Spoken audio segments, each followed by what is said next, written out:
back. I'm hopeful that this fighting will not go on for long and that casualties will be held to an absolute minimum. This is an historic moment.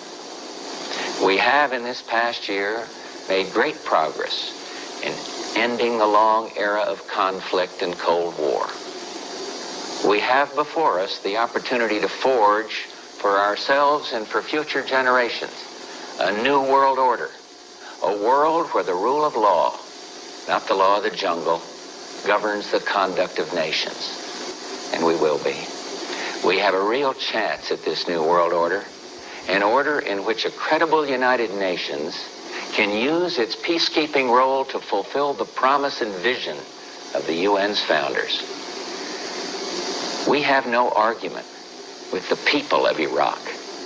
Indeed, more steps towards the one world religion have just taken place on September 14th and 15th, 2022, with Catholicism and Islam pretty much coming together and say, yeah, we worship the same God and we're brothers and sisters, just different paths to a different God. This is all falling under the umbrella of the uniting of the Abrahamic religions, Judaism, Islam, and Christianity, of course, but not the real Christianity. It's Catholicism that's being united under this one world religion. The big event that took place on September 14th and 15th was at the 7th Congress of Leaders of World and Traditional Religions, and it concluded on last Thursday. But before I get into that, I'll briefly just touch on and remind people of the Abrahamic Family House being built in Abu Dhabi, where it's a religious center for Catholics, Muslims, and Jews to all come together and worship all through the Abrahamic religions there at this one thing.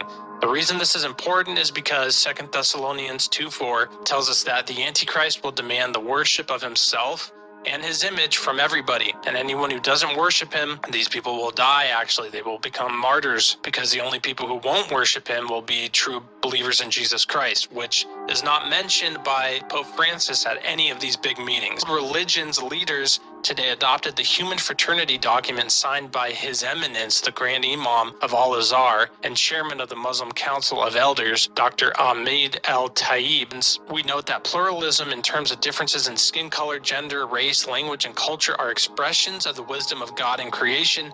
Religious diversity is permitted by God, and therefore any coercion to a particular religion and religious doctrine is unacceptable. You can tell they're not saying here at these events that Jesus Christ is the Son of God, the Messiah, the only way to heaven, because that would contradict Islam and Judaism. So it's uniting. Everybody's giving up the truth. Jerusalem, the faithful city, she that was full of justice, has become